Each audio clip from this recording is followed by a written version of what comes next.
আপনি বাসর ঘরে কেন আসলেন? বিয়ে হয়েছে আপনার ছেলের সঙ্গে আর বাসর ঘরে আপনি শ্বশুরমশাই। বিয়ে হয়েছিল আমার স্বামীর সঙ্গে, কিন্তু বাসর রাতে ঘরে আসলো আমার শ্বশুরমশাই। এবং আমার বিয়ের আগেই আমার শাশুড়ির মারা গেল প্রায় ৩ বছর হয়ে গিয়েছিল। তারপর আমাদের বিয়ের পরে শুধু রাতে কেন যখন ইচ্ছে তখন আমার শ্বশুরমশাই আমার স্বামীর সামনেই শ্বশুরমশাই আমাকে বিছানায় ফেলে কি কারণে আমার স্বামী এসব মেনে নিত তা জানলে তোমাদের চোখ কপালে উঠে যাবে। আমি শালা। আমি বাংলাদেশের একজন বাসিন্দা। আজকের ঘটনাটি শোনার পর তোমাদের হয়ে যাবে। আমি কথা দিলাম বন্ধুরা, মূল ভিডিওটি শুরু করার আগে তোমাদের কাছে ছোট্ট একটা রিকোয়েস্ট। তোমরা যারা নতুন তারা আমার চ্যানেলটিকে সাবস্ক্রাইব করে পাশে থাকবে। তাহলে এবার আসল ঘটনা আসি। বাসর রাতে জানতে পারি যে আমার সঙ্গে নাকি শ্বশুরমশাই বাসর ঘরে আসবেন। আসলে বাসর রাতে আমি যখন আমার স্বামীর অপেক্ষায় বসেছিলাম তার কিছুক্ষণ পরেই দেখি আমার শ্বশুরমশাই ঘরের ভিতরে ঢুকে আমার সাথে ব্যবহার খারাপ করার চেষ্টা করছিলেন। তখন আমি ভয় পেয়ে আমার বাসা থেকে বেরিয়ে চিৎকার চেঁচামেচি করে আমার স্বামীর নাম ধরে ডাকতে শুরু করেছিলাম। কারণ ওই সময় তো আমি আমার স্বামী ও শ্বশুরমশাই এ ব্যাপারে আসল সত্যিটা জানতাম না। আমার শ্বশুরমশাই ও আমার স্বামী তো আমার অভিভাবক। ও আমার থেকে অনেক বড়। একটা সত্যি কথা গোপন করে রেখেছিল এবং আমার সঙ্গে অনেক বছর না করেছিল। আমি পড়াশোনায় ভীষণ ভাল ছিলাম এবং আমার আগে আরও পড়াশোনা করার অনেক ইচ্ছে ছিল। আমি একজন মেধাবী ছাত্রী ছিলাম। ওই সময় তো আমার জীবনের সব কিছুই ঠিকঠাক চলছিল। কিন্তু একদিন হঠাৎ করে আমার বাবার এক উকিল বন্ধু আমার বাবাকে এসে বলল, একটা নাকি জমিদার পরিবার আছে এবং তারা অনেক বলল এবং তাদের অনেক সম্পত্তি আছে, তাদের সুগার ফ্যাক্টরি, পেট্রোল পাম্প ও আরও অনেক কিছু ব্যবসা আছে। আমার বাবা তো তাদের টাকা পয়সাও সম্পত্তি দেখে এই সম্বন্ধের জন্য রাজি হয়েছিল। তারপর প্রথম দিন যখন আমাকে ছেলে পক্ষ থেকে দেখতে আসে তখন আমার ভাসুর ও আমার হবু স্বামী ও শ্বশুরমশাই আমাকে দেখতে এসেছিল। যেদিন তারা ৩ জন মিলে আমাকে দেখতে এসেছিল সেদিন আমার শ্বশুরমশাইয়ের ব্যবহার দেখে তো আমি খুব আশ্চর্য হয়েছিলাম। শুধু আমি কেন, আমার বাবা মাও ভীষণ আশ্চর্য হয়েছিল। কারণ আমার শ্বশুরমশাই আমার হাত দেখে জানার চেষ্টা করেছিলেন যে আমি একজন সর্বগুণসম্পন্ন নারী কি না। শুধু তাই নয়, আমাকে অনেক রকমভাবে যাচাই করার পরে উনি আমাকে নিজের ছোট ছেলে সিহাবের জন্য পছন্দ করেছিলেন এবং আমাকে তার ছোট ছেলের জন্য পছন্দ করার পরে আমার বাবাকে হবু শ্বশুরমশাই বলেছিলেন, মাস্টার মশাই, আপনার মেয়ে তো হীরা আছে এবং আপনার মেয়েকে আমার বাড়ির বৌমা করব। আমার বাবা একটা প্রাইভেট স্কুলের মাস্টার ছিল, তাই আমার বাবাকে সবাই মাস্টারমশাই বলেই ডাকত। আমি বাবা মায়ের একমাত্র কন্যা সন্তান ছিলাম। ছেলেপক্ষ থেকে যখন আমাকে দেখতে আসার কথা হয়েছিল তার আগে আমার বাবার বন্ধু মানে উকিল কাকু ছেলেটির ছবি, আমার হবু স্বামী সিহাবের ছবি আমার বাবাকে দেখেছি এবং সিহাবের সুন্দর চেহারা দেখে তো আমার বাবা তাদেরকে আমাদের বাড়িতে আমন্ত্রণ জানিয়েছিল। কিন্তু আমরা কেউ স্বপ্নেও ভাবতে পারিনি যে আমার জীবন তো মুহূর্তের মধ্যেই নরকে পরিণত হতে চলেছিল। এমনকি আমার শ্বশুর আমাকে যেদিন দেখতে আসে সেদিনই এই বিয়েটা পাকা করে দিয়েছিল। কিন্তু আমার বাবা যখন এই বিয়েটা পাকা করার আগে ভাবনা চিন্তা করার কিছু দিনের সময় চেয়েছিল, আমার হবু শ্বশুরমশাইকে বলেছিল, জমিদারবাবু, এত তাড়াহুড়ো করার কি আছে, আমাকে তো কিছু দিন সময় দিন ভাবনা চিন্তা করার জন্য। তখন আমার হবু শ্বশুরমশাই আমার বাবাকে বলেছিল, মাস্টারমশাই, এই হিরেটা আমি তাড়াতাড়ি আমার রাজপ্রাসাদে নিয়ে যেতে চাই, আমার রাজপ্রাসাদের শোভা বাড়ানোর জন্য।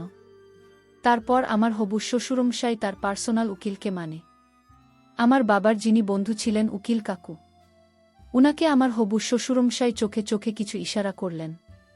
তারপর উকিল কাকু আমার বাবার হাত ধরে বললেন, মাস্টারমশাই, আমি তোমাকে গ্যারান্টি সহকারে বলছি, এর থেকে ভালো পাত্র, এত ভালো পরিবার তুমি লণ্ঠন নিয়ে খুঁজে বেড়ালেও আর পাবে না এবং তোমার মেয়ে ওখানে রাজ করবে, রানী হয়ে থাকবে ওই প্রাসাদের। এর থেকে বেশি তোমরা আর কি চাও?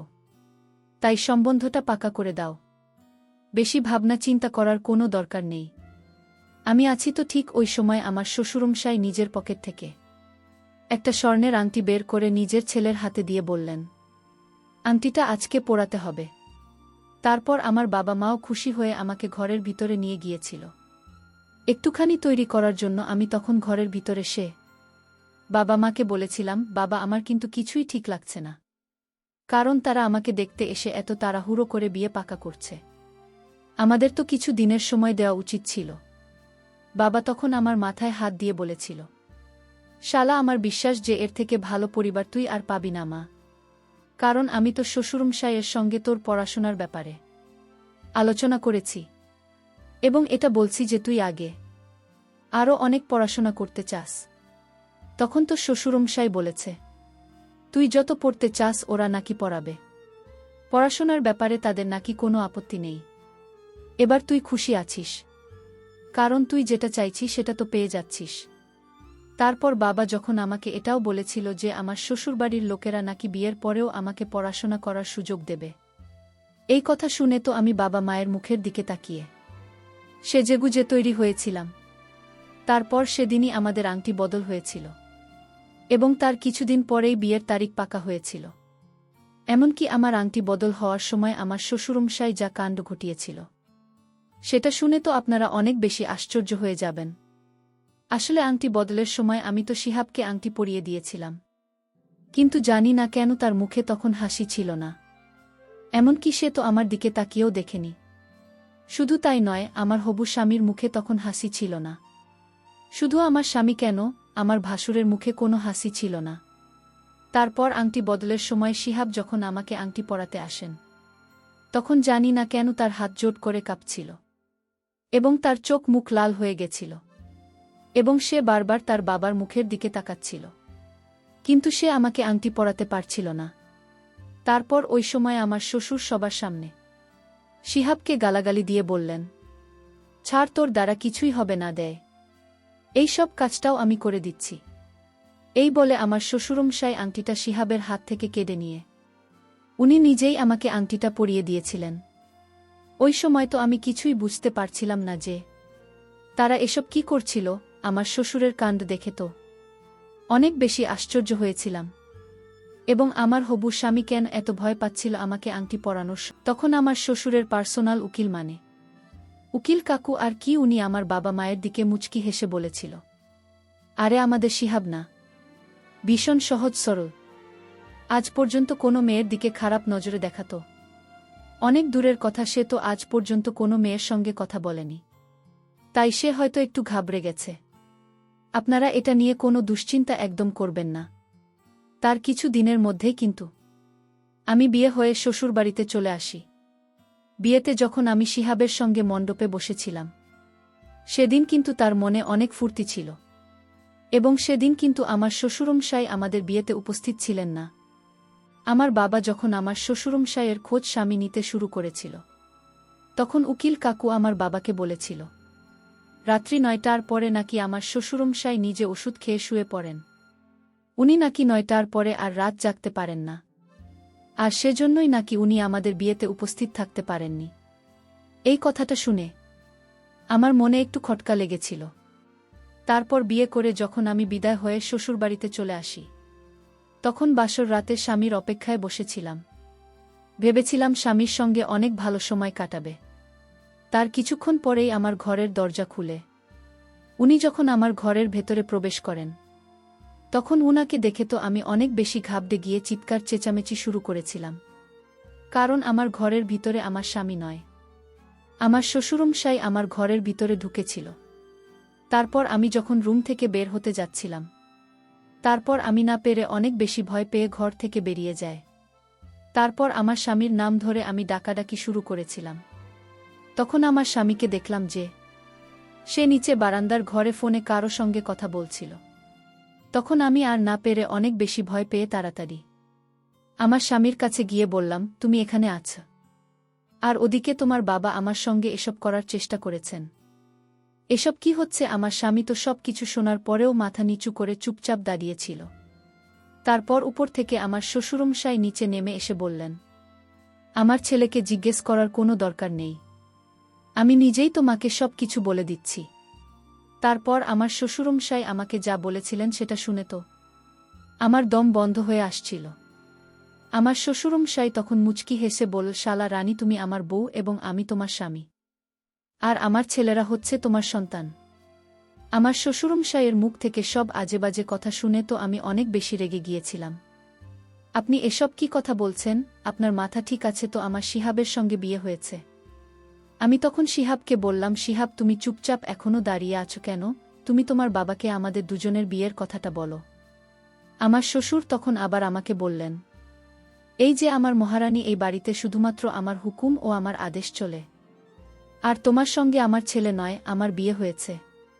মণ্ডপে আমি তোমার পাশে বসেছিলাম, এবং ওই পাগড়ি পিছনেও আমি ছিলাম।